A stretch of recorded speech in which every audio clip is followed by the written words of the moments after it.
You going back in? There's still men out there. God damn.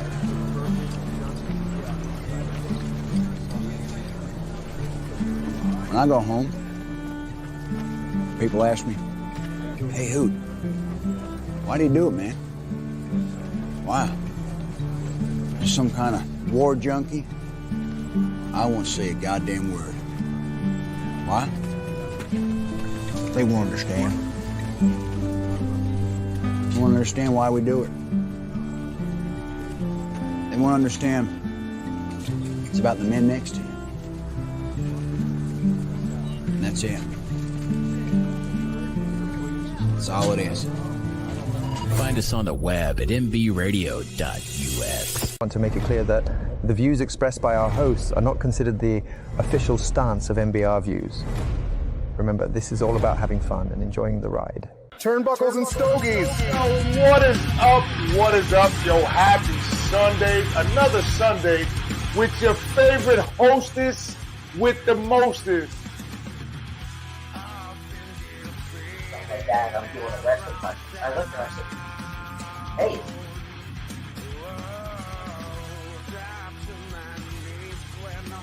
We are Turnbuckles and Stogies Pod, your hostess with the mostest, the big dog, the vanilla gorilla, and ladies and gentlemen, today, yo, y'all ready for this? Because I don't think they're ready for this, Joe. I don't know. It might not be.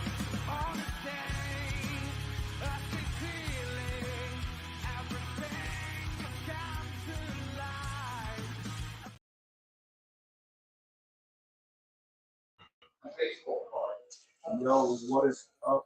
What is up, my people? Going on? What's up? Sunday, What's up, guys? What's up? What's going on? Another Sunday here at the Cigar Spot in Fishkill, New York. Make sure you check us out on the Northeast Streaming Network, YouTube. We're actually live on on the Nest Network right now. Good morning, guys. NBR Radio. Make sure you check us all out. Make sure you check out NBR Radio. Help our vets, first responders, do what they got to do. So today's episode, guys, we're going to have Billy and Gus from Viva La Vida coming up. The owners of Artesano del Tobacco, they'll be on in a little while. I'll say in about an hour. We apologize for the background noise. We're in the lounge. The Yankee game's on in the other room. They're being a little noisy, but it's okay. It's okay, but because you're with the hostess with the most. That's because we're here. The vanilla gorilla and the big dog. So happy Sunday, everybody. So now, obviously, hold on. I really like this. So what do everybody think about Backlash?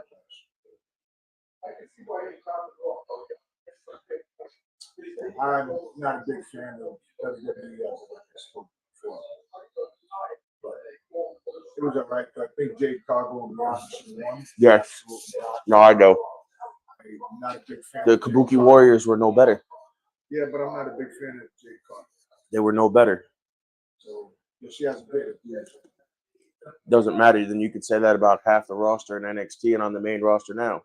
So on both and that's on all sides of the business. So you can't say that because then you have to exclude 3/4 of the business. So your point is invalid. No, but your point is invalid because you have to exclude 3/4 of AEW, 3/4 of the WWE, and you're left with like 5 people on each side. So therefore, your point is invalid because then you have no industry and then there's no indie shows that we're getting ready to do and none of that. So your point is invalid and null and void. All right, then. Shout out to the new bloodline. So you can't say anything. Shout out to the new bloodline. Yeah. So you have Tama Tonga, who debuted probably 2 weeks ago. And then last night, Tonga Loa debuted. Well, technically returned to the company. Last time he was at the company was 2014, about 10 years ago. 2011. No, 2014 is when he got let go. He was Camacho. He was a tag team with Unico. 2011, 2014. They let him go. Actually, was in developmental before that. And then they moved him up to the main roster in 11. They paired him with Unico. He was riding a bike to the ring with him. And then he got let go from there. He did a stint on the Indies. He went to TNA for a little while as Micah with Drew Galloway and Eli Drake. They did a little 3-man team there for a little while. Then he left. He went to Japan. And once he was in Japan, he aligned with the Bullet Club with his brother, Tama Tonga. They went by G.O.D., the Gorillas of Destiny. And now they're back in the States after almost a 10-year stint there. And they're both back in the States, back in the WWE. They've been to AEW. They did a little stint in TNA for a little while. Now they're back and part of the bloodline with Solo. And their third brother's still in Japan. I just don't know when his contract expires, but I'm sure you'll see him there soon too. Hiku Leo, he'll be back there, I'm sure, at some point. They're saying Jacob's rumored to show up in a couple of weeks, probably at SummerSlam, I would assume, is when he debuts. So you got a lot going on. The pay-per-view was great. The main event was awesome. You had a first time ever with Jessica Carr, first female referee to referee a main event of a WWE pay-per-view for the world title, which was Cody versus AJ, which Cody won. I believe Cody's gonna hold that title for at least a year, if not longer. But I mean, to me, Roman's reign should have ended 2 years ago. He shouldn't have had a 4-year run. It's not something that should have happened to begin with.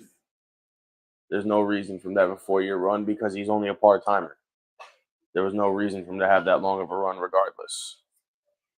He should have lost the title last year at Mania, not this year, in my opinion. And that's why I don't think Cody's going to lose it that fast. Cody's not going to lose it for at least a year. If he does, I'd be surprised, but there's got to be a reason for it. Now, there's a lot more going on. You guys want to see us in person May 25th, Memorial Day weekend. We'll be down in New Bern, North Carolina with ACW, Apex Championship Wrestling, doing a show. We'll actually be there Friday night. Well, no, we'll probably be there early. We're calling up the local radio stations. We'll probably be there early Friday morning because we're leaving Thursday night. And don't be shy if you see us in McDonald's or one of them sheets or something like that. Don't be scared to come up and ask for one. Absolutely. That's what we're here for. That's what I do. We're doing this 30 years. So don't be scared. No, absolutely. Listen. Yeah, of course. Of course, that's what we're here for. Just sending out this episode to a couple of people. So we might have a special guest on. I'm just waiting for him to answer me. The shirt this morning. All you guys know the shirt this morning. Mr. Bernie himself. You know what I mean?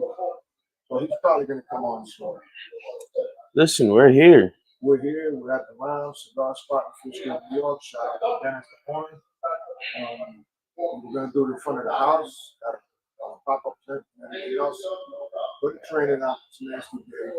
So we came here. Normally there's no members here. The Yankee game's on, so that's why. And guess what? That's what I like. I like to have a background noise. People think that, we are in. Yeah, but sometimes the background noise is okay, and sometimes it's just too loud. Yeah, well, you can't tell them no. They're members like you. I'm not saying anything. Did I say anything? So, I didn't say nothing, did I? So, guys, any questions, any thoughts? What do you think? Feel free to hit us up. So what else you want to talk about? Oh, let's talk about my man, the New York Knicks. Let's talk about the New York Knicks. Let's talk about Mr. JB himself, Mr. Brunson himself. That man came to New York, and guess what? New York's in the second round. We play the Pacers. I'm gonna say New York in 6. I don't think they make it past the second round. New York in 6. You're gonna beat the Pacers. Everybody said we couldn't beat Philly. Listen, we took over Philly, which is our stadium now. We took over Brooklyn, which is our stadium now. We took over Chicago, which is our stadium. It's now. arenas, not stadiums. Same thing. No, it's not. We took them all over. Guess what? The Knicks are a real deal Holyfield. I haven't seen the Knicks win a championship. And they still won't. 52 years. They still won't. This year. Mark my words. You already hit Turnbuckle and Stokely. The Knicks are going to be champions. I don't see it. They're going to be champions. The Knicks don't have a good enough team to do that. Yes, we do. Absolutely. No, we don't. I've watched the game. We don't have that good of a team to go all the way. Want to play some wager? No. I don't want to play some wager. They go on that FanDuel and play some wager. You don't want to play some Yeah, because I win money on FanDuel. Then you're going to win some cigars. I could just go buy cigars. What's the difference? What's the difference? I could just go buy cigars. Win the cigars, buy them. Same thing. You know what I mean? So, guys, we want to give a shout out to a couple of sponsors: Vicente Cigars, BAMF Cigars, Casa Carabello Cigars. Who else? Who else? I don't know what I can think of right now. I want to give a shout out to my brother from another mother, Mr. Matty Rocks himself. Who's down in Austin right now. He should be making his way back.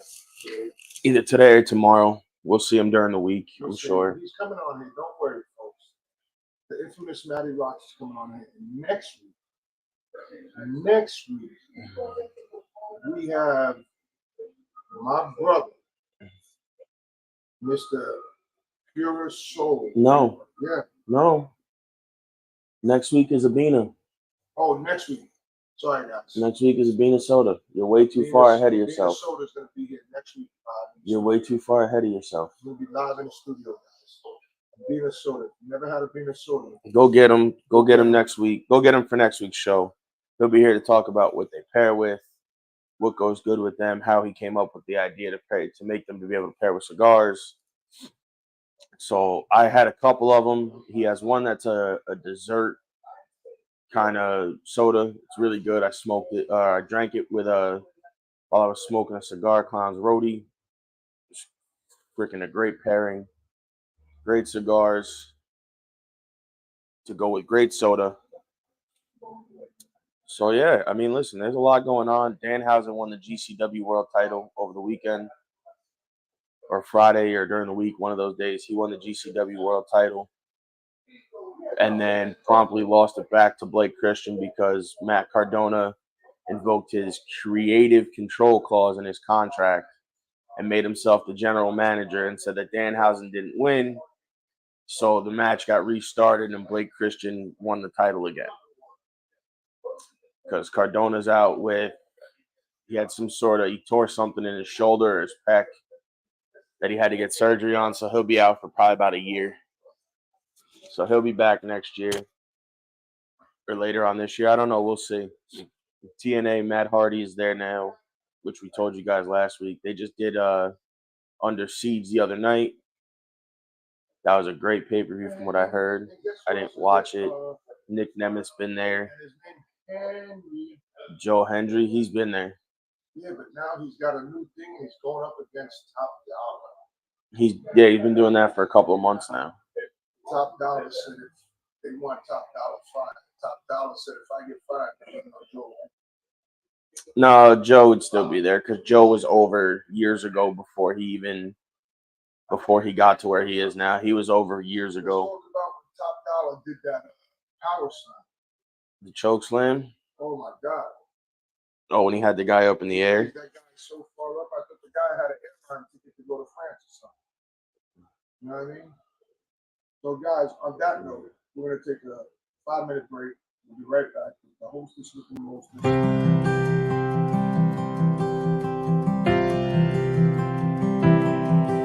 Been home about 6 months now, and I still have my doubts.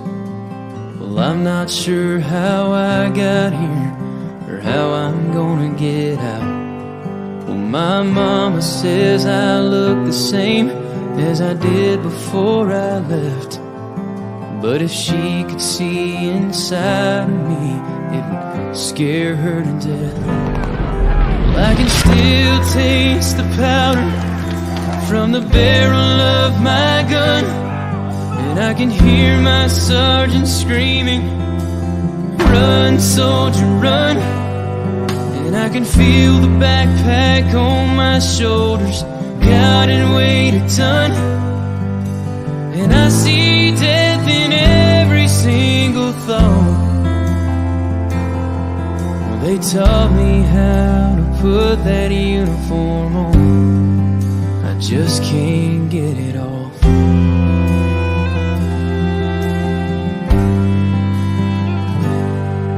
Last Saturday they honored us in a small parade downtown. And when they shot off those fireworks, I nearly hit the ground. And while they smiled and cheered for us, all I could do was stare. 'Cause part of me is here at home, but part of me's back there. Well, I can still taste the powder from the barrel of my gun, and I can hear my sergeant screaming, "Run, soldier, run!" And I can feel the backpack on my shoulders, God, and weighed a ton. And I see death in every single thought.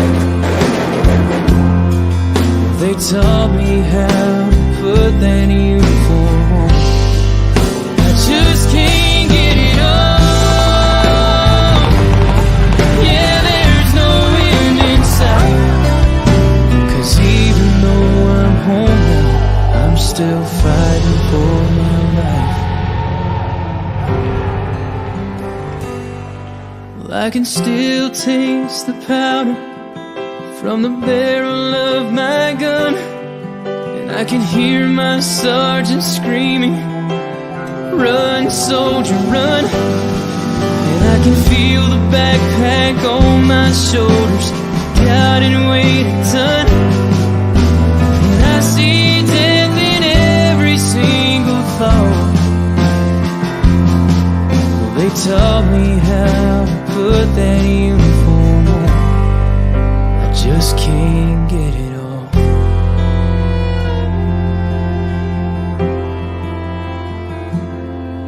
Well, the devil's won some battles, and he may win some more. But don't he know the American soldier will always win the war?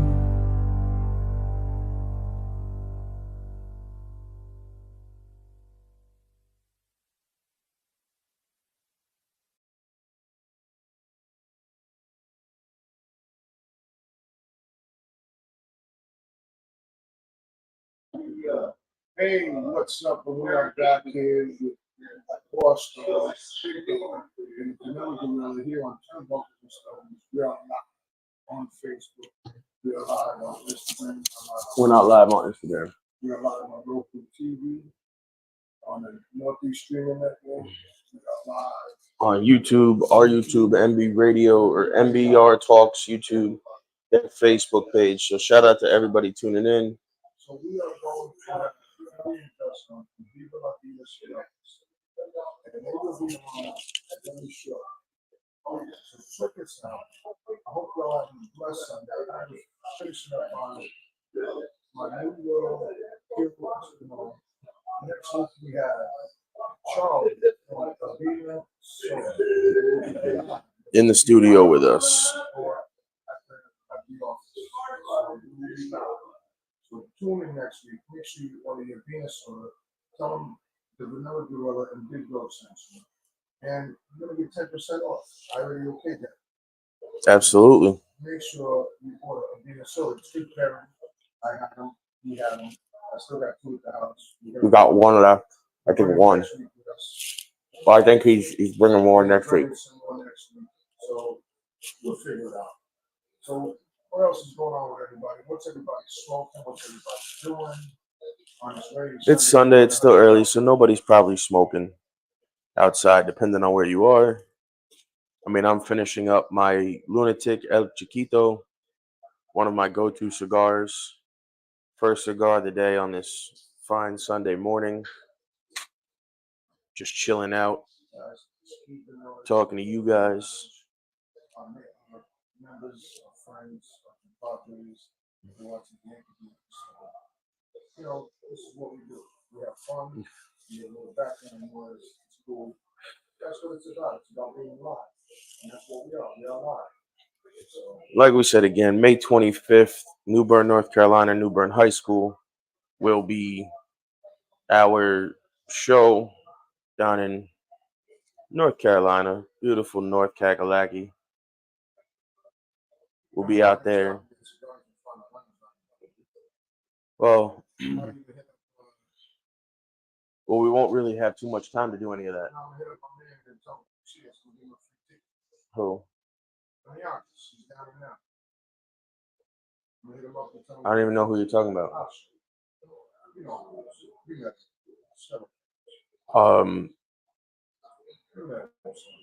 Yeah, I mean, we're gonna try to do what we can. If we can make it to a lounge down there, great. If not, it is what it is. I'll pick some cigars up, go back to the hotel. That's Friday.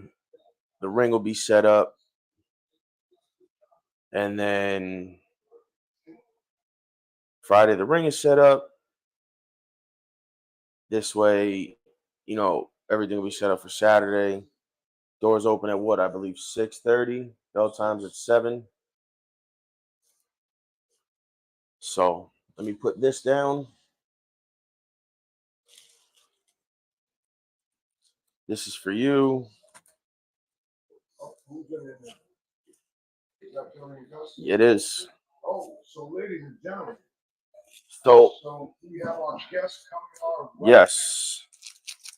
The owners and proprietors of Viva La Vida Cigars. As y'all can see. Hold on. So now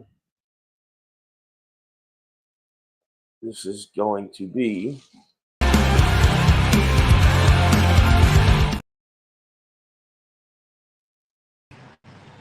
Hello, guys. Hey guys, how are you? What's up, Good guys? morning. Good morning. Good morning. What a beautiful Sunday to smoke the 5-year anniversary with you guys. Yes. Thank you, sir. We appreciate you. Thank you. Thank you for having me. I know it was last minute, and we have met on a hurt. We've exchanged numbers. And guys, if you don't know, Billy and Gus are friends of mine. They jumped on last minute, and we greatly appreciate it. So now you have Viva La Vida on turnbuckles at Stogie's Pod. Thank you, gentlemen. How are you gentlemen doing this morning? Beautiful. We are so happy to spend our Sunday here with you guys. We're visiting also cigar shops in New York. So we said, let's take a break, join in, and smoke our 5-year anniversary. So now, Billy and Gus, let me ask you this question. So before you got into the cigar world, you used to own a shop. I believe it was in the Bronx, correct? No. The shops were in Manhattan. Okay, so give us a little background on how you guys went from So the much shop smoke to the shop that you used to own to getting into doing your own cigars. All right. I'll start myself, guys. This is Gus here. I'm talking to you from New York. Good morning, everyone. Hopefully your Sunday is beautiful and safe. We're having such a great time right now with you guys. Thank you for having us here. Thank you for allowing us to be with you and to share this beautiful moment with you. To answer your question, the first cigar shop that we opened. It's called the Cigar Inn in Manhattan on 70th and First Avenue, the first one. And that was like 1992. This is exactly the right time. It was close to 600 square feet at the beginning. And this is where the journey started. Before that, we were like in business further downtown on Waverly and 6th, Christopher and 7th, 8th Street, all those areas. And then when the magazine came at that time, it gave us an idea about opening a real cigar store with a cigar lounge and a walk-in humidor. And then after that, the Cigar Aficionado magazine. And then, yeah, the cigar magazine. And after that, we opened one on 54th and 2nd Avenue. And Cigar Aficionado was also collaborating with us for the lounge and also for the humidor. Okay. And so, how did you So in come up with the 2015, Casa de Montecristo came and they purchased both locations of the Cigar Inn. And from that time, we are focusing on we created a company called Artesano del Tobacco, which means the artisan of celebrating those artists who create those beautiful cigars that we all enjoy. Our first brand was Viva la Vida. And then last year we released the Al Pulpo cigar, which is the San Andreas that we love too. That's one of the ones I haven't tried yet. Yes. Is the El Pulpo. I got to try that. So how did you come up with the name Viva la Vida? So Viva la Vida is basically, we are reminding people to enjoy the moment, to enjoy life, to enjoy the hard work that they did every day. You don't need a special moment. You don't need a special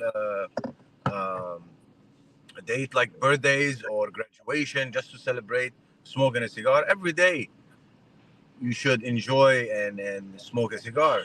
You worked hard from morning till night, and it's time to grab an hour and a half, whatever free time you have, to enjoy a cigar. So Viva la Vida was created based on that motif. And also, if you look at the art of Viva la Vida, is based on the jester that makes people laugh and happy, and Yeah, I'm gonna tell you right now, I'm smoking. I think it's the Jokester? No, this is just the regular Toro size. Yeah, because the shops by us deal with a lot of HLA third-party distributors. So when they get your cigars from them, they only have like the Toro or the Torpedo or something like so they don't have a whole lot up here. Listen, tell them to give us a call, and we will be more than happy to help them with that issue. I would like you guys to have the chance to try the 5-year anniversary. This is really good. Yeah. So that's the one I'm gonna have to go pick up somewhere because I gotta try that one. So, you're gonna love the Jester. The Jester, I'm gonna show you guys. We are smoking the 500. Yeah. We're driving and we stuck like under a place. It's raining in New York now. See? Okay, I've seen the Jester. I've seen the I've seen that one. I've seen I've seen the other one you guys did, the box pressed, I believe Toro size or Atlantic or Famous. Yeah, I forget where I saw it. I saw one of them. It was somebody showed me it, and I never grabbed it, and I was like, oh.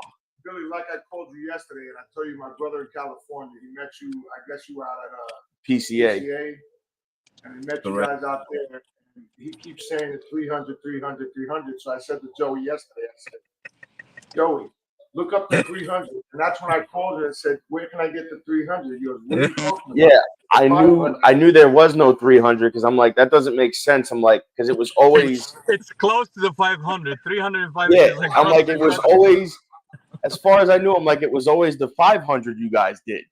Correct. So I'm like, there's no. I was like, I didn't hear nothing about a 300. I'm like, I don't know where he's getting this number from. We have to name something 300. So you know, that's funny. But listen, he is right. Almost 300 hands touch those cigars to bring them here. So maybe that's what he meant. Maybe that's what he meant. Well, you know, no disrespect to him, but that's my brother, my Mexican brother. So he might have been a little drunk. You know, he might have been a little yeah. We love Mexico.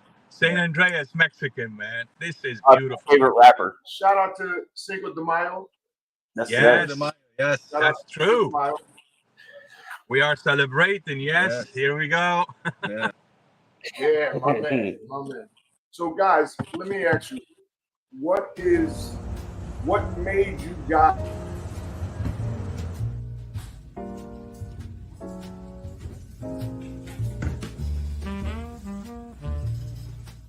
Give us a minute. Sorry, guys. So I don't know what happened. What made you guys want to start creating your own cigars? So basically, look, we were in retail, and we learned so much from our consumer, and we're still learning. And we saw a gap in the market for certain flavors and blends that we were interested to bring it to the market. And the best team. See, but before this, guys, like for the shop, we did blends for the stores that we have as well, and they were a huge success. We named them New York Cigar in Cigars, and we had 5 different sizes, and each size represent a borough: Manhattan, Brooklyn, Bronx, Staten Island, so Queens as well. And they were very, very successful. The blend was so good. And that also we learned from being around all those like consumers and clients. We learned so much from them. They gave us so many ideas. The sizes, why we picked the size for the Bronx, that size versus Manhattan. It was always, we discussed it with our clients and they gave us great feedback, and we went and we did what exactly got from them. So we always liked the idea to have product that we produce ourselves to share it with everybody, and this is what we are doing right now. Because the sale of the shop, we weren't like planning to sell the business at that time, but then an offer came and things worked out. And then at that time we were also working to bring the Viva La Vida with AJ. From 2012 we were working on this, and when the time came to do so, we released it in 2019. Yeah, we did that, and this is what we're doing now.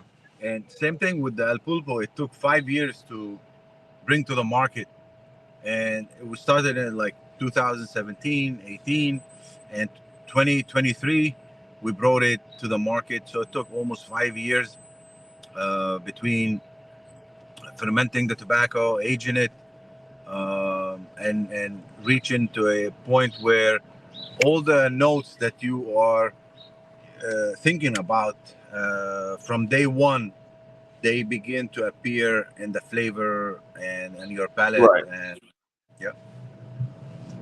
And and that cigar add to this, when we blend certain blends, let's talk about Viva La Vida. We don't base it on what we like ourselves. We sit and we do the study about the clients, the customers, the base, the mass. How would they like a cigar themselves? Of course, we have a lot of input in it, but we base it on everybody else. Not what I like myself. I like very bold and very spicy, and I don't do this.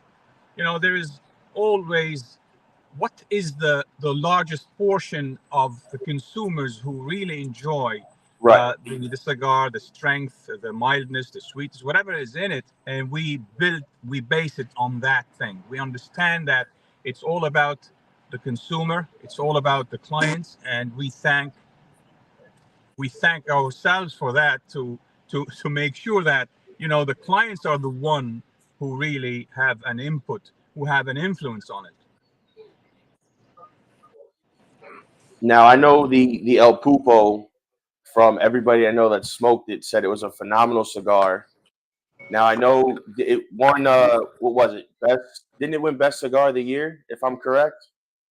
They were number 10 cigar of the year with the Aficionado, and Okay. also number 5 cigar of the year with Snob. And it got really high ratings from all the magazines, from Journal. Aficionado gave it 94. So it got like 94, 93, 92.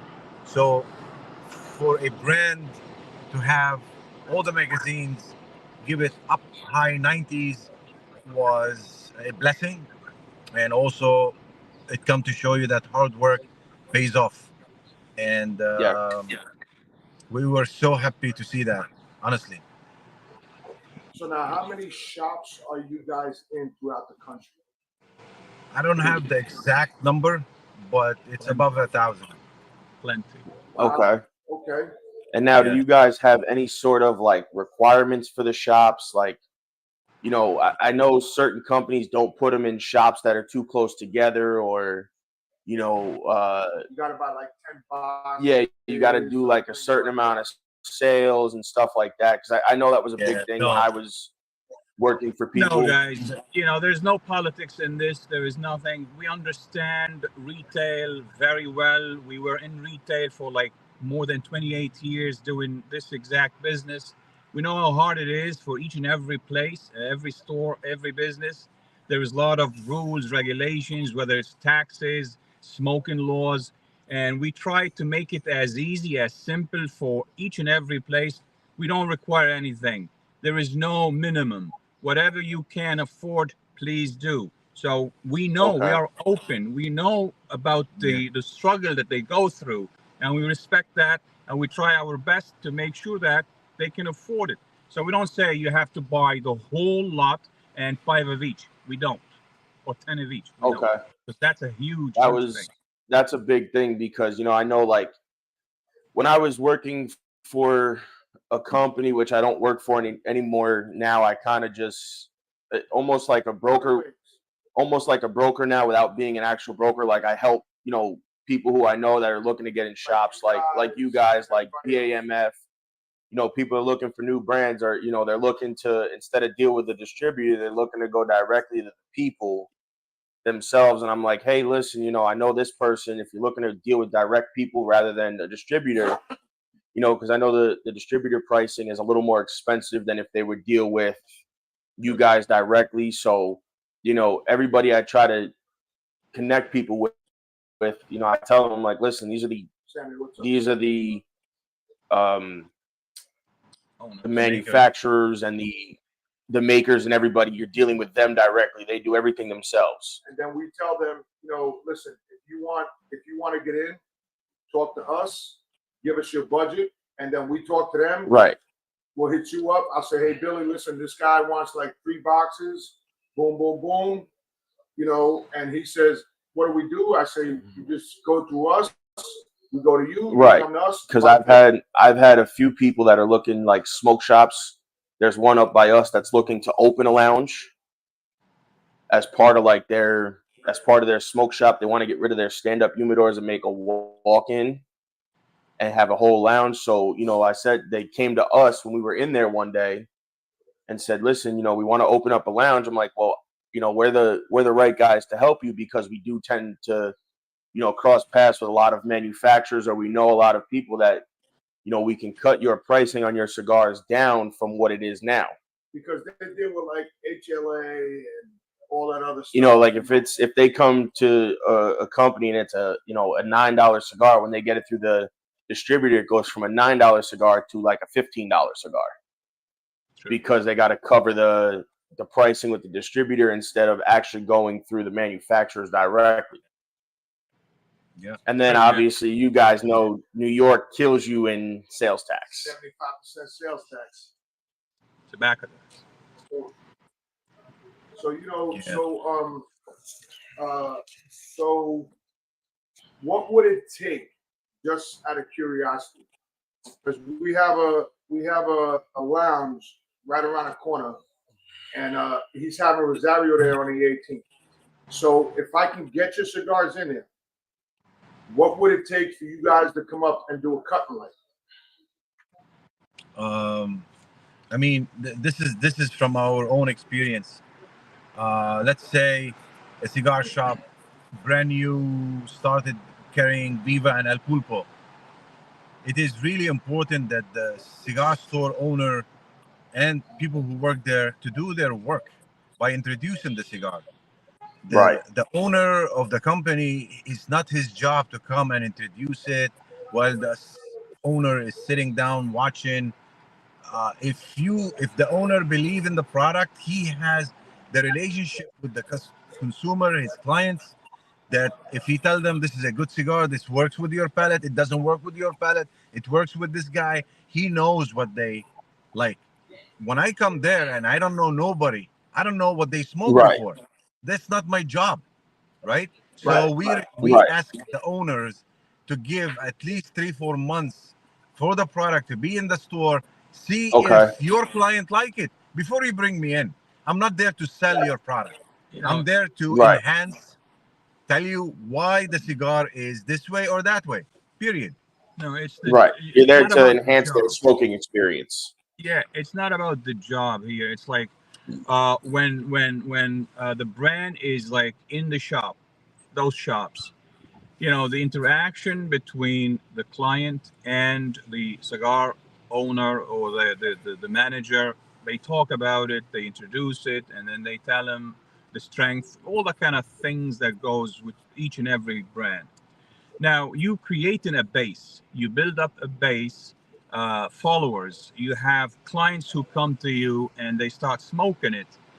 Once the cigar owner sees that there is traction, people calling, people talking, people smoking it, and they ask about the product, they want boxes or whatever, then it would be much better for me to come there, and we will do our utmost best to help all those clients of that shop with their questions, what they have in mind. We will be there, and we will make sure the sales, we will make sure the product will be discussed with each and every person there, whatever they ask, and we will be more than happy to be there. If it's like there for a week and then we go there, people they don't know the product, people they don't know the brand, they have to introduce it, and also they never experienced it before, so they need time between them and the owner of the store. Between them and the owner of the store, for the time, which is the best, right? The time is like we always give up to 6 months. When the product reaches the shelves of the store, then we will be there. And you will see a big difference in any event that we go to, that the store owner introduced the cigar for 3 months, 4 months. We go there and during the event, and he sell, everything is sold out because people experience it, people smoke it, like it, people who likes it, they will take the deal, whatever deal during the event is happening, right? Instead of coming in and trying to introduce it and a guy smoking for the first time, it's like, what questions he has for us? It's a waste of his time, and everybody's time is like, okay, I'm smoking it. Like, it's different if he smoked 2 or 3 before. Now he has certain questions that he believes in, that it's more effective for us to do that. So at least 3 months. Okay. So give us 1 second, guys. We're going to take a quick break, and then we'll come right back. Yes.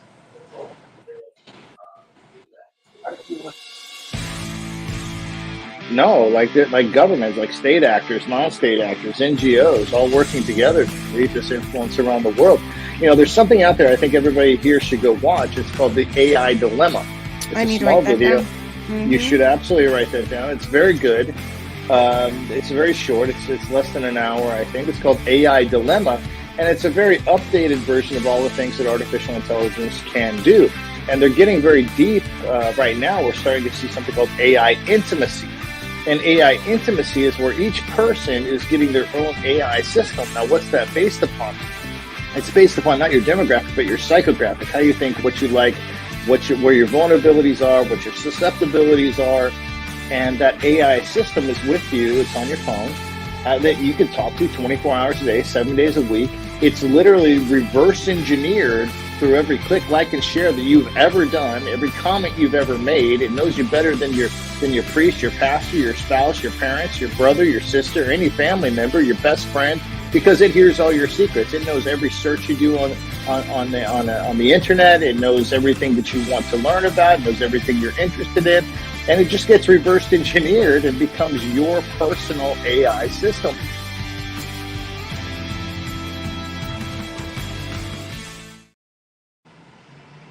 We're back, guys. So, Come back, you know, Vanilla, now, Gorilla, and Big Dog. Vanilla Gorilla, love that. absolutely. Great name. Yeah. You know how he got that name? Matty Rocks from Druid State. He's a very good friend. Maddie's like our best friend. We hang out with him Huh? once a week, every week, and he goes, "You know your new name? Your new name is Vanilla Gorilla," and that's how he got the name. That was it. It kind of happened, and then it kind of escalated from there, and now that's what I wrestle under. That's my wrestling name now. Wow. So That's beautiful. Vanilla Gorilla. you know, it absolutely, it's something that, you know, I kind of just, I was like, it's not going to be anything, and then, you know, the more I used it, and the more I did things with it, just kind of stuck, and now it's like, you know what? Like when I see Matty now, he doesn't even call me my name anymore. He just calls me Gorilla. That's it. That's Let me it. give you a little background on me, guys. Yeah, So I please. wrestled for 30 years.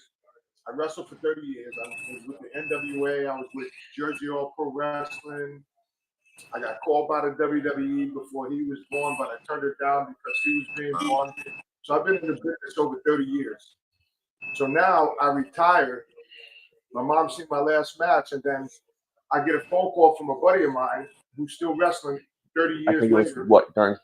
right at the tail end of COVID. Right after the tail end of COVID, he goes, "You sitting down?" I said, "Yeah." He goes, "So you and Joey are booked?" I said, "What do you mean I'm booked, bro?" Because at the time we were only doing commentary. We hadn't really done anything in the ring until that point. So I was only doing commentary. So you're booked for a match. I said, "Bro, I'm retired." He goes, "Yeah, so get your gear out and come out to Jersey and you're booked." And I'm like, "Bro, I'm retired." My wife goes, "No, he's retired." He goes, "No, but he's booked. Don't worry about it. It's okay. I'll take care of him." And then I was at work and I got the phone call, and, you know, ever since I was a kid, that was something that I dreamed of. Like that was that was one of those dreams that was kind of like unattainable. It's kind of like you and your brother. And then, you know what I mean? I got the phone call. I was at work, and he called me. And he's like, "Are you sitting down?" I'm like, "Yeah." What's wrong? Because all of us know when you get that, you know, "Are you sitting down?" as the first sentence on the phone, there's always something wrong. Yeah. So I'm like, "Who died? What happened? What's wrong?" And he tells me, "So, you know, don't make plans for this day." I said, "Why?" He goes, "Because we're wrestling." I'm like, "Okay." He goes, "Do you want to do it?" I'm like, "What are we still doing on the phone?"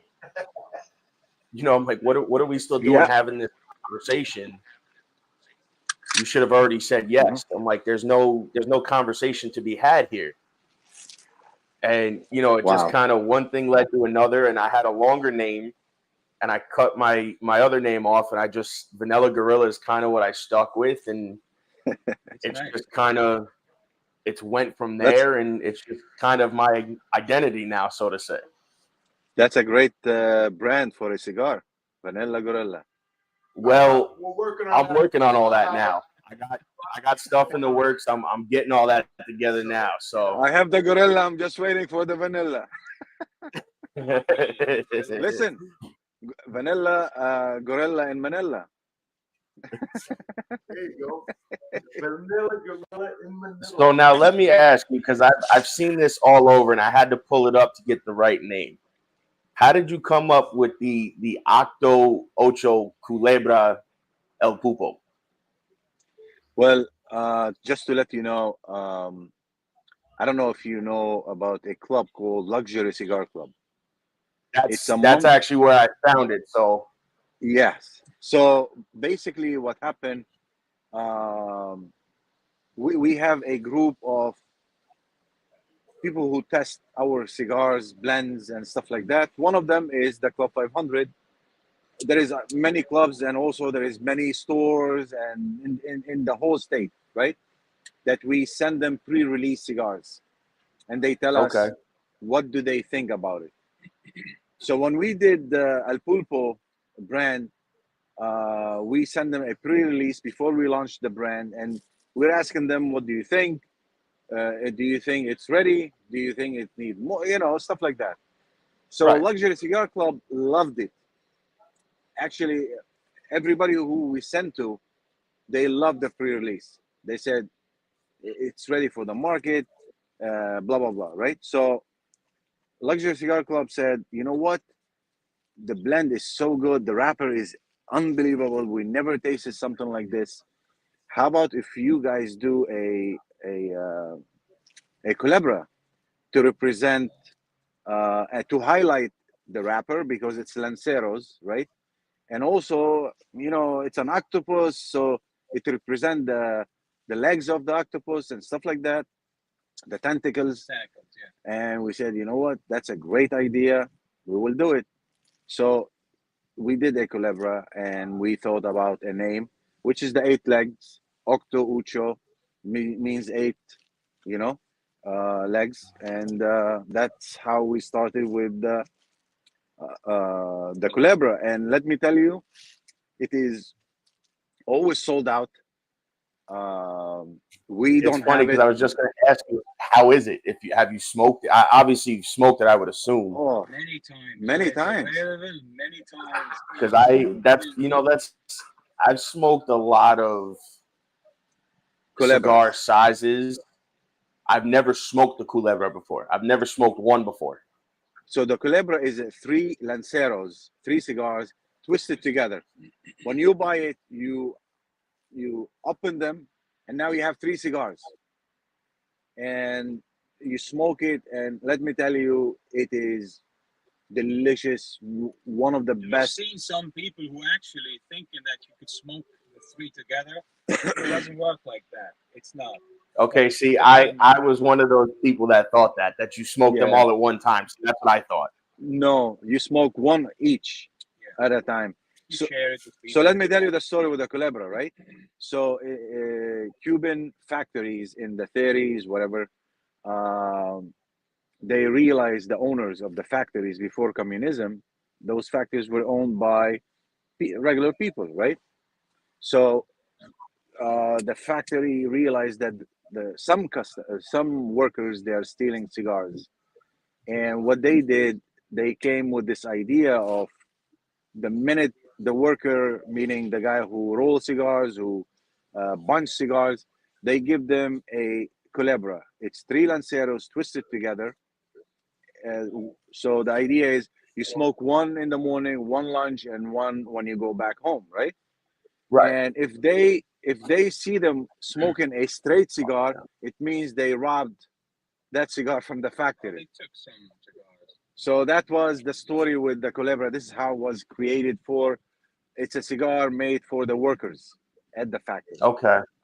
So what is your newest cigar that you're going to be either that came out or is coming out?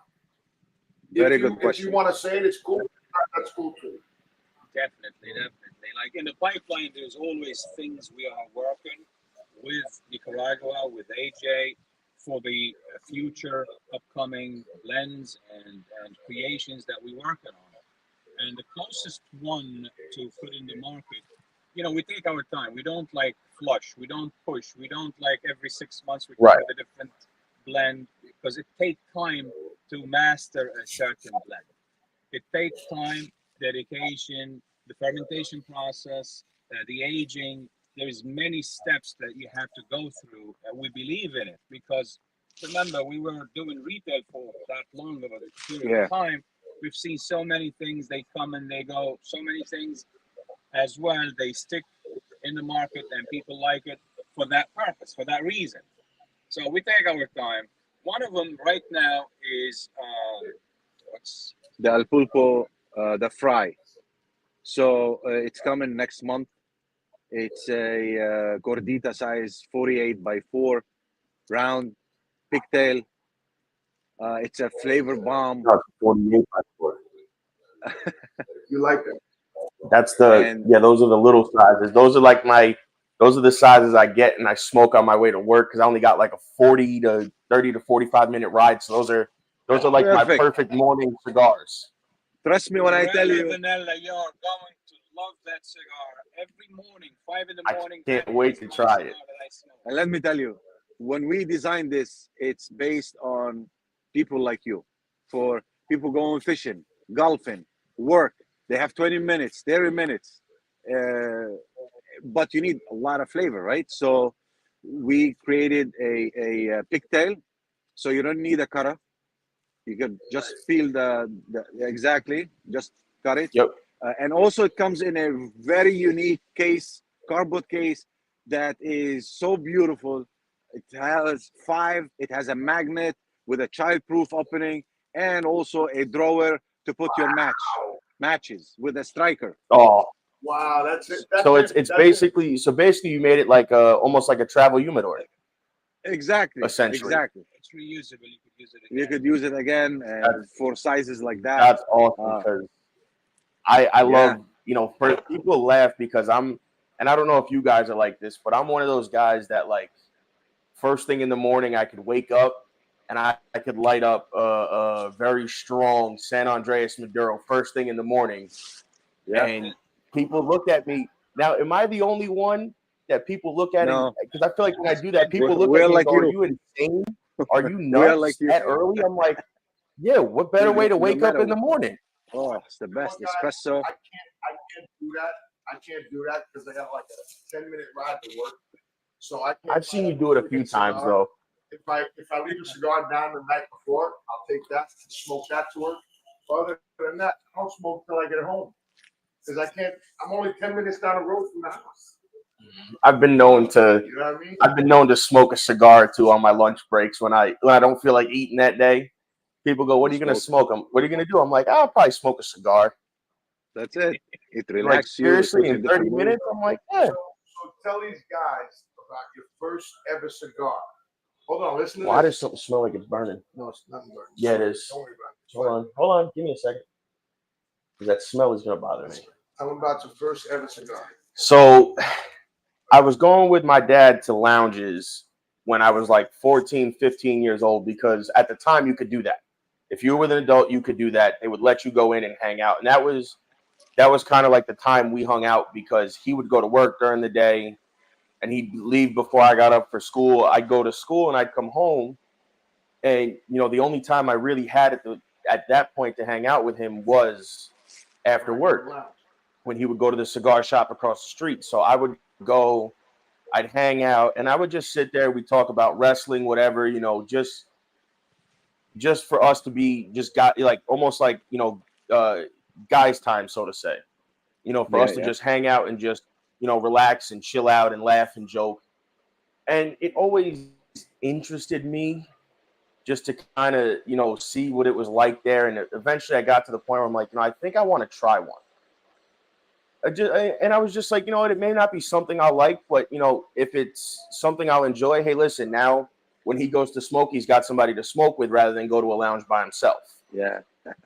And the day of my 18th birthday, I think I'd come home from school because I was still in high school at the time. So I think I'd come home from school that day, and he's like, "I'm going to the shop." I'm like, I want to go with you. I said, I want to try one. So he goes, go ask your mother. I asked my mom. I'm like, listen, I want to go with Dad. I want to try a cigar. She goes, okay, you can try just one. She said, if you don't like it, then it is what it is. So I go and I'm like, well, what can I smoke? And I had kind of let him do it because he knew more than I did. He gives me an acid blondie as my first cigar. Wow. Wow. And I'm smoking it, and it tastes weird because, again, I'm not used to that tobacco taste anyway. But I'm like, this doesn't taste right. And then I'm talking to them, him and another guy, and the smoke for the first time had went up my nose. And I was like, and it stopped me like dead in my tracks. I was like, because I didn't know what to do because I just kind of went to breathe and it just kind of all went up there. So like it opened everything up. I'm like, I'm like, oh my God. So that didn't taste right. I didn't like that one. So I put it down. I went back in the humidor by myself. And I remember exactly what I bought because you can't find them anymore. And that was the Rocky Patel Super Ligero. Wow, that's the very beginning. And the only reason, and it's funny, here's the only reason I bought it, and it relates back to this industry at the same time because I bought it because of the band, because of the colors on the band was the neon blue and the pink and the red, and it just kind of like it attracted me to it. Yeah. So I started with an acid blondie, and by the end of the week, I was smoking the Asylum Triple Maduros and Rocky Patel Super Ligeros by the end of the week. Wow. Wow. And now, and now I have to essentially, over the last almost 9 years since then, 8 years, I've had to go back and smoke the Habanos, the Connecticut's, the Corojos, the Criollos, the Cameroons to kind of rebuild my palate to where it should be. It's funny because to me, what does your son smoke? I said, why don't you ask my son? He's right here. And he goes, well, I smoked this one and it's made with this and this and this. And one guy tried to prove him wrong in a lounge. Because when I smoke something, I'm one of those people like you guys. I do my research and my homework on the cigar. So to know what I'm smoking, to know what it's made with, because when I started out, I didn't know anything. So I'm like, what better way to learn than to look this up and try to find it if I like it so I can buy it and learn about it. So the guy was like, that's not what it's made with. It's not. And he goes, are you really doubting? I said, look at the guy. And I'm like, bro, this dude is like a book right now. So I told him. What do you mean? He goes, he doesn't know what it's made with. So what did I tell him? I said, okay. I said, pull up Google. I said, Google the cigar. I said, and I'll tell you exactly what it is. He goes, you can't tell me what it is. He goes, where is it made? I said, I think it was Nicaragua. He goes, okay. What's the filler? I'm like, Nicaraguan binder and filler. He goes, well, what's the wrapper? I'm like, I believe it was like a San Andreas Maduro Mexican. Or a broadleaf wrapper at the time, because I think that was the big one, was the Nicaraguan broadleaf. Yeah. And I'm like, here, the broadleaf. And then he goes, oh, so you really do know? I'm like, yeah. He goes, oh, I'm like, what? I'm like, what's your problem now? You know, like people like that annoy me because it's like, dude, you can't just accept the fact that I know more than you do. It's not my fault that you don't, research what you're smoking and you've been smoking longer than I have. So let me ask you guys this question. Do you guys have a factory or are you guys just making them with AJ? We make them with AJ Fernandez at his factory. AJ has a huge operation there. Yep. Yes, he does. From what I've heard, he's got like almost like a compound, because there's another a guy that I follow on Facebook who does like tours of AJ's factory and stuff. He books like weekend trips, and he's, you know who he is? Fanatics. No, TK. Yeah, so does TK and Fanatics. I think he goes by Tobacco Kennedy is his name, and he was the first person I saw book like almost like group factory tours of AJ's factory. You stay there, you stay like on his property, and I'm looking and I'm like, he's like, yeah, this is his compound, his factory's right over there. You can see it from here. And I'm looking, I'm like, holy hell. I'm like, this is one factory. And and I'm like, he has a massive operation. I'm like, the fact that he's got, housing for his workers to stay in, and for people who want to take tours, he's got all this land that you can go to the beach. I'm like, what the hell? So let me ask you guys, He's very you big. guys go to his birthday party? Did you go Do to we his go to birthday his- party when it dressed up as Elvis Presley? Oh no, we didn't. We were also in Europe when it happened. Oh, Did you go, he guys? came out in the car. No, we got out of the didn't. car and he was like We this. haven't had the pleasure to meet AJ yet. I'm trying to get him on here. So if any way you guys can help me, please. Because AJ's probably one of my favorite cigar makers. He jumps on my lives, and I'm like, AJ, I need you to come on my podcast. He goes, okay, send me. I sent him like 100 messages that got no response. Mel goes, I'll get him on. I've been waiting for like 7 months for Mel to get him on my podcast.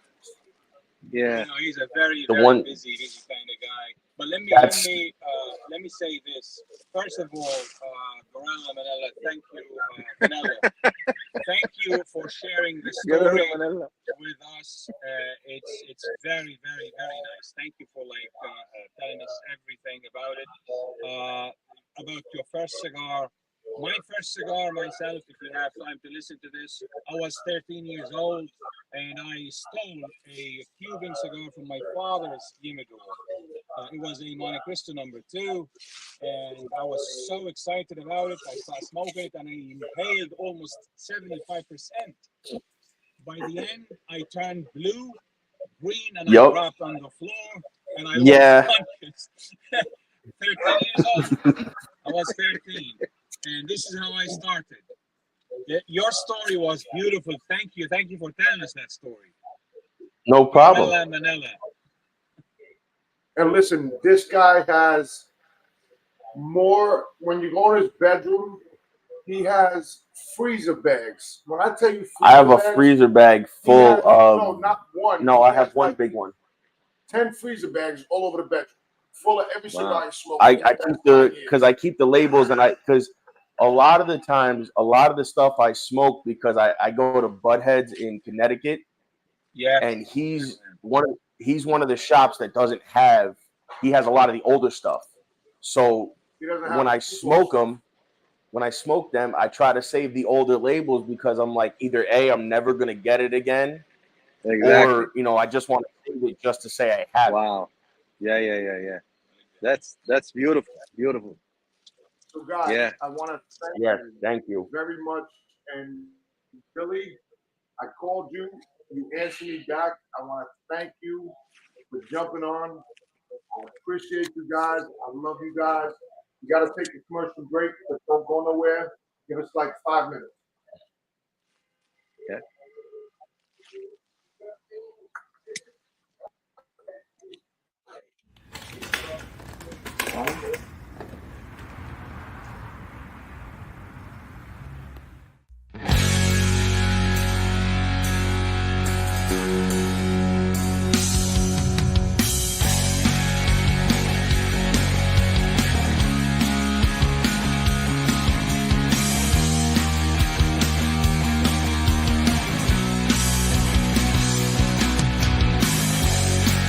I was broken for a while,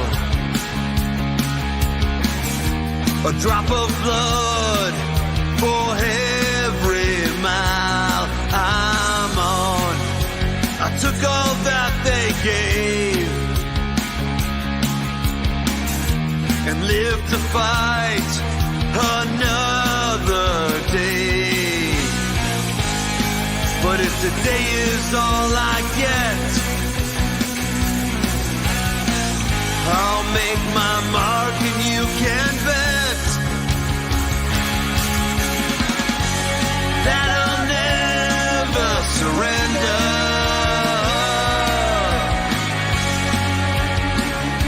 On this life, and I'll never surrender.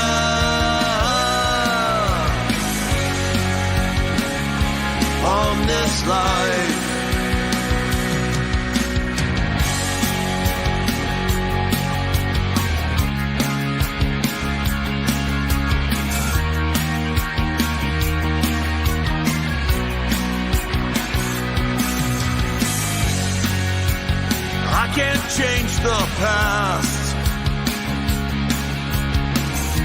but I can't change how the story turns. 'Cause it's not mistakes that make us, but the lessons learned. Because what doesn't kill me will make me stronger in the end. And I'll never surrender.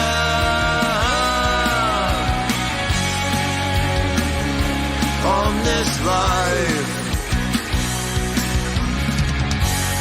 and I'll never surrender.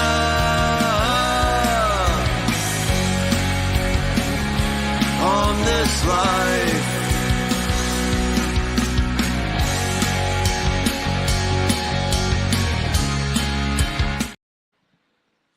All right, we're back, guys. Yo, you with the Vanilla Gorilla, the big dog, and you with Billy and Gus, the owners and CEOs of Viva La Vida Cigars. So, guys, so here's a question. Let me see if I can get my stuff straight. So, big dog, So- it's Artesano del Tobacco, the company, right?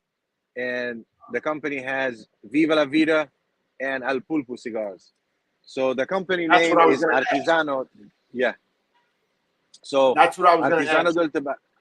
Yeah, Artesano del Tobacco is the company, and Viva la Vida, we produce Viva la Vida and Al Pulpo cigars, and hopefully something in a couple of years coming too. Awesome. Yeah. That's cool. So now let me ask, your cigars, when you guys make them and roll them, how long do you let them age in your aging room before they actually hit the market? Because I know that's a big thing where some, like you said earlier, sometimes it's not ready to go right away. Sometimes it might need more time. So what do you guys normally age your stuff for? So look, there is Like, is different it format. 90 days? Okay. There is different format, right? There is factories that they bring tobacco, ferment it a little bit, then they put the filler, binder, wrapper together, and they age the cigar in the humidor for 2-3 years, whatever, right? We do it with AJ different. We ferment the tobacco by itself for years, the filler, binder, and wrapper. Once we think it is ready, we roll it, we test it. If we think it is the right time, then once it's rolled, it sits in the aging room for 45 days, and then it's shipped and it's ready to smoke. So our concept is exactly like any chef. He buys the best ingredients. You do not need to do anything to it. Once the ingredients is 100% to be used, that's the right time to put those 3 components of the cigar together, age it for 45 days, 50 days, and then ship it, and it's ready for people. Let me ask you this.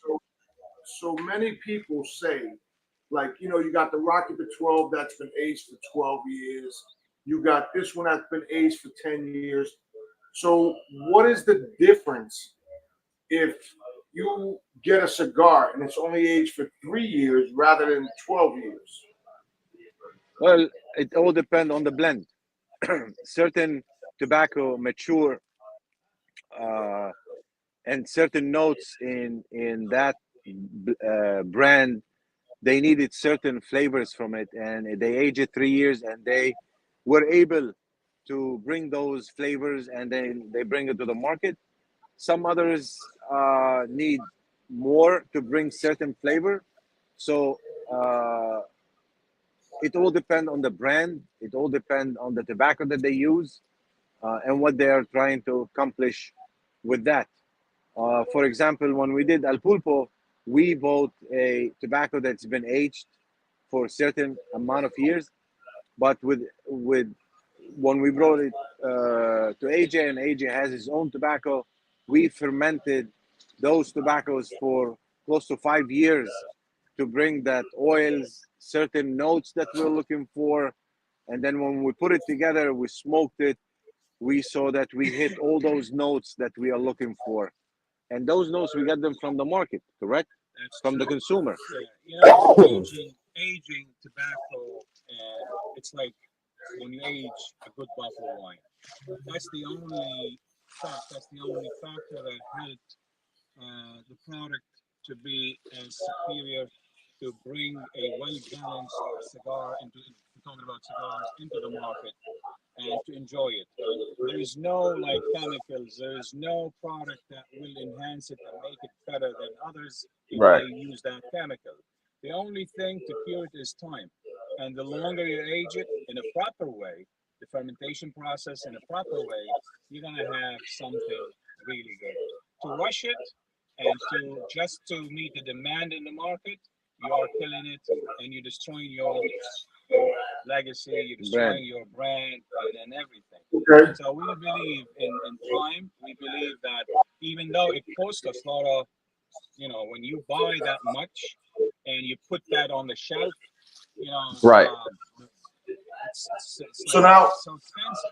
let me ask you this. So when somebody gets cigars, let's say from HLA, right, and they bring them in their shop, they deliver them, and then they put them right on the shelf, shouldn't they let them sit down on the bottom and humify some more, marinate some more? Am I correct? No. Cigars should be ready to be smoked. Now, that would be a case if the shipment was put in an area where so hot and it affect the cigars whether they get dry. In that case, they have to be humidified in that case. But when they ship it directly from the origin, whether it's Nicaragua, Honduras, or Dominican, the cigars should be ready to be smoked. If there's other problems, that's a different story. So the idea when any cigar shop, when they receive cigars to their humidor, they could just open the box and put it. It will be better if they sit for 24 hours inside that environment. Right. But the cigars, they're ready to be smoked right away, right? And a lot of us, like the minute you receive a box, you're gonna crack it open. You cannot wait for the next day. You hear We do that. same thing, man. Yeah, you grab that first cigar out of that box, and then you put the box in the humidor to say you've smoked one, and you let it sit for a day or two, and then you smoke more. Yeah, exactly. I mean, listen, the flavors, they're gonna be 99% the same. The 1%, which is the next day or in a week, that it's working to in the environment of your humidor or the walk-in humidor of the cigar shop, but it is ready to be smoked right then and there. Okay. When we order like from Cigar Clowns and BMF, they come, I open the box, I smoke one, and the rest goes in the humidor. Yeah, I'm good for when I get cigars in. If it's something I haven't tried or something I've been waiting for, you know, the first thing I do is I open that bag or I open that cellophane and pull one out of the 5-pack, cut it, light it, and then I can say, okay, I smoked it. Now I can go back in the humidor. Yeah. Yeah, it's like a fresh. Same thing. Yeah. Same thing. So guys, everybody going down here, but don't go nowhere because I want to talk to you off. We gotta get Amigo too. Off the green room. I want to talk to you. So guys, this has been another Sunday here with Turnbuckles and Stogies. My man Billy and Gus. Thank you everybody for tuning in. A big shout out to all of our sponsors. We appreciate you, my brothers. We got a few minutes left. How many minutes? We got about 10 minutes left. I just got to hit probably one more commercial at the very end. The one at the very end, our normal commercial. I mean, we've kind of covered everything. I mean, that I can think of. We've covered, Wait, maybe. I got one question. Are they twins? No. I'm older by 7 years. Okay. Okay. Because you guys look like twins. You got the same glasses, the same bald head, except he got a hat on. See, look, there we go. Figure out which one's Billy, which one's Gus. Tell me which one's Billy, which one's Gus. What happened? Tell me which one is Billy and which one is Gus. Why don't you tell them? Billy's over here, Gus is over there. Look at you. See, look at you. Good job. Look at you. Okay, I'm Billy. And I'm Gus. See? Told you. See? Look at you. Told you. Look at you. Good job. Billy's the one I spoke to. You're a smart guy. I'm Big Dog. Wait, look. Big Dog with a hat. Everybody loves hair the like ball. me. Yeah. This is our third brother. And our cousin, Vanilla. Vanilla Gorilla, our cousin. That's your cousin right there. Oh, God. The Vanilla Gorilla. But no, I do want to talk to you offline about something. So we can talk even after another day or whatever. I can call you whatever, and we'll talk offline. This way we can let you guys go. You guys can get back to doing what you're doing. Thank you guys again. We appreciate you coming on. We want to thank you. And thank you. Want to thank you and thank your listeners. Thank you for having us, guys. Enjoy your Sunday, guys. Thank you so much for having us. For you. And yes, thank you guys. And if there's anybody I know that's looking for your stuff, I will make sure to have them reach out to you guys. Thank you. So that we can get more up here. Excellent. For sure. Love it. So, all right, guys. Thank you for jumping on. We appreciate you. Have a good day, guys. Thank you. Take care. Take care, guys. Have a good one. There you go, guys. Guys, there you go. Look at that. Viva la Vida Cigars. Actually, the Artesano del Tobacco, which is El Pupo, Viva la Vida, and like they said, in a couple years, hopefully something else. So that's been another fun episode here, guys. Hopefully you guys enjoyed it. We're glad that we could bring you guys Billy and Gus. Right here. Glad they can come on and, even though it was last minute, they came on with us and we had a blast.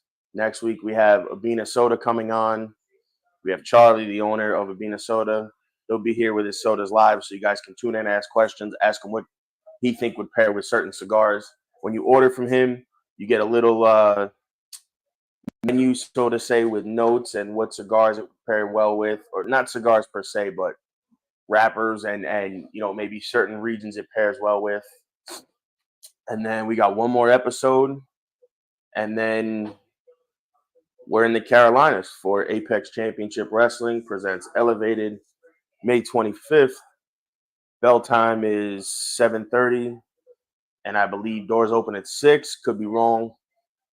I will actually have a nice little commercial for you guys in the next week or so to promote that event on here, so you guys can look at it. If you're in the North Carolina area, please pick up your tickets. Come see us. Come hang out. If you see us down there while we're out and about, and you want an autograph, a picture, whatever, let us know. We're always happy to do that for you guys. Feel free. Yeah, absolutely. I mean, that's what we're here for. So, guys, we want to appreciate you joining us on Sunday at the Cigar Spot in Fishkill, New York. Take care of yourself. Cheers. So yeah, like I said, guys, that's pretty much it. Now May 26th, there is a guest supposed to be scheduled. I'm not sure if we're gonna be able to make it. I might have to run an interview I have in the bank that day. You guys will know once I go ahead and promote it and put it out there and all that. So you'll know, come that week. We may be live for about a half hour, and then we'll play the interview, and we'll probably hit the road. Because I got to be back here. Because I got a 10-hour ride back. Party on Monday.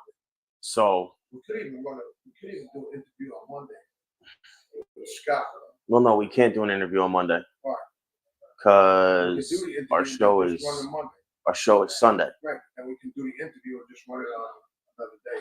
We'll see. We'll figure it all out. So, guys, we want to thank you for joining us here at the Cigar Spot in Fishkill. Take care. Enjoy your Sunday. If you got them, smoke them. If you ain't got them, go get them. You heard?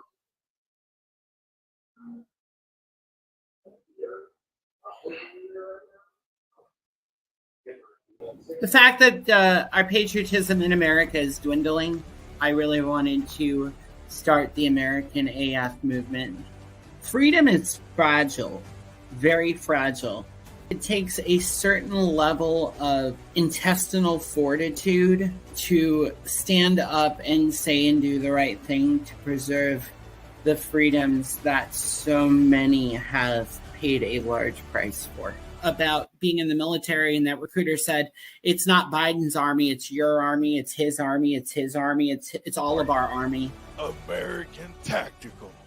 American as fuck. We're still here, fellas. Oh, we're still here. Guys. We're still here. We're still here. So, yo, guys. So yeah, go get your Viva La Vida cigars. Like he said, you can pick up the Culebra size from Luxury Cigar Club. They have a bunch of other ones on there as well. I looked. They have the El Pupo. They have a Lancero that was done for them. They have something else that was done for them by them. You have the Octopus, which is the Ocho Octopus, which is the Culebra. Like they said, don't smoke them all at once like I thought. You unwrap them and you smoke them one at a time. And this way you have 3 cigars instead of 1. And the price on them isn't bad. I already looked. Because you have to look at it as for the price you're paying on there, you're getting 3 cigars for that price. So you have to look at it as you're paying for 3. A box of the 9 cigars, which is 3 Culebras, is $124. And a box of the 1 coffin of the Culebra is, I think it said $41. So that's still not a bad price because you're getting 3 cigars, which I'm hoping I will be picking up in the next couple of weeks. But like I said, next week, Abina Soda. The week after that, I got to double check and see who our interview is. I think I know. Interview is with Fred. No. Yes. No, I don't think he was. Yes, it's with Fred. Are you sure? Yes, it's with Fred. Because we got to go out to his lounge. No, I believe that's who our interview was supposed to be. Oh, yeah. Well, we'll change that real fast. But I'm going to have to change that and see, because I know he's busy in the DR right now doing his own stuff. So guys, on that note, happy Sunday, happy fun day. Take care of yourself. If you got him, smoking. If you ain't got him, go get. That's the show for today, everyone. Thanks for listening. We'll be back next week with an all-new show. And remember, you can listen to us again and again. The podcast of this radio show is available right after we go off the air tonight, anywhere that you can get your podcast episodes. And thanks for joining us today. I'd like to take a moment to talk about something close to my heart. Military Broadcast Radio is doing incredible work to support our veterans and bring their voices to the world. They rely on your generous donations and your dedicated volunteer hours to make it happen. I encourage you to consider supporting NBR in any way, form that you can. Use this QR code that's attached to the picture, or you can go to our website at mbradio.us. That's Mike Bravo Radio.us to learn more about how you can donate or volunteer even just an hour a week from your home. Help make a difference in the lives of our veterans, because once again, we're all here for you and not for us. We're giving our veterans a voice.